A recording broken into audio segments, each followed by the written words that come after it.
Assalamualaikum warahmatullahi wabarakatuh. Hai. Perkenalkan, nama saya Mahdi Herwanti. Saya akan menceritakan tentang Nasir al-Din at-Tusi. Nasir al-Din at-Tusi adalah salah satu ilmuwan paling berpengaruh di dunia Islam abad pertengahan. Dia tidak hanya ahli dalam satu bidang, tapi juga menguasai astronomi, matematika, filsafat, kedokteran, etika, dan teologi. Al-Tusi lahir di Tus, Persia atau sekarang itu Iran pada 18 Februari 1201. Sejak kecil, dia sudah menunjukkan bakat luar biasa dalam ilmu pengetahuan. Dia belajar di bawah bimbingan ulama dan ilmuwan besar saat itu. A few moments later. Ia menguasai matematika, filsafat, astronomi, dan ilmu agama. Pada masa mudanya, dia pindah ke Nisapur, tempat dia mendalami filsafat dan logika Aristoteles serta pemikiran ilmuwan muslim seperti Ibnu Sina. Namun masa hidupnya penuh gejolak. Saat tentara Mongol menyerbu wilayah muslim, banyak ilmuwan terancam kehilangan kebebasan intelektual. Al-Tusi sendiri pernah dipenjara oleh penguasa Syiah Nizari di Benteng Alamut. Meskipun dalam tahanan, dia tetap menulis dan meneliti. Setelah Benteng Alamut jatuh ke tangan Hulagu Khan, Al-Tusi justru menjadi penasihat utama Hulagu. Dia membujuk Hulagu untuk mendanai pembangunan Observatorium Maraga di Persia, yang kemudian menjadi salah satu pusat penelitian astronomi paling maju di dunia saat itu. Di sini, dia merekrut banyak ilmuwan dari berbagai belahan dunia untuk melakukan riset ilmiah. Yang pertama, astronomi. Al-Tusi adalah salah satu astronom terbesar abad ke-13. Dia membuat Zij-i-Ikhani, yaitu tabel astronomi yang sangat akurat yang digunakan hingga era Renaissance di Eropa.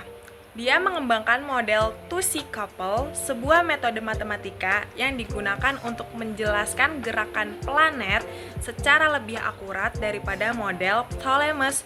Ini kemudian mempengaruhi teori heliosentris Kopernikus di abad ke-16. Meanwhile, Yang kedua, matematika dan trigonometri.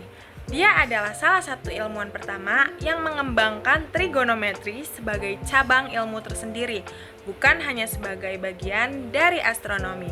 Dia menyusun rumus-rumus sinus, kosinus, dan tangen yang menjadi dasar bagi perkembangan matematika modern. Yang ketiga, filsafat dan etika. Dalam bidang filsafat, Al-Tusi menulis banyak karya tentang logika, metafisika, dan etika. Bukunya yang terkenal, Akhlaq-i-Nasiri, membahas konsep etika dan tata kelola sosial yang memadukan pemikiran Aristoteles dan Ibnu Sina dalam perspektif Islam. Yang keempat, kedokteran dan ilmu alam. Dia juga menulis tentang pengobatan dan sains alam, mengembangkan teori tentang kesehatan yang memadukan pendekatan Islam dan Yunani. Pengaruh dan warisan. Kontribusi Al-Tusi sangat besar bagi perkembangan ilmu pengetahuan. Pemikirannya tidak hanya mempengaruhi ilmuwan muslim setelahnya, tetapi juga membantu membentuk perkembangan sains di Eropa. Bahkan, nama dan teorinya masih dipelajari di bidang astronomi dan matematika hingga sekarang loh. Sebagai bentuk penghormatan, nama Al-Tusi diabadikan sebagai nama kawah di bulan, yaitu krater Al-Tusi.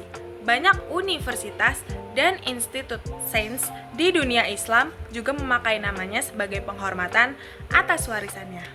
Simpulannya, Nasir al-Din al-Tusi adalah contoh nyata seorang ilmuwan yang serba bisa dan tidak hanya unggul di satu bidang saja, tapi di banyak bidang sekaligus. Dedikasinya terhadap ilmu membuatnya tetap berkarya meskipun hidup dalam masa-masa sulit. Tanpa kontribusinya, perkembangan astronomi dan matematika mungkin tidak akan secepat yang kita kenal sekarang. Cukup sekian yang bisa saya sampaikan. Mohon maaf apabila ada kesalahan. Terima kasih dan bye. Wassalamualaikum warahmatullahi wabarakatuh.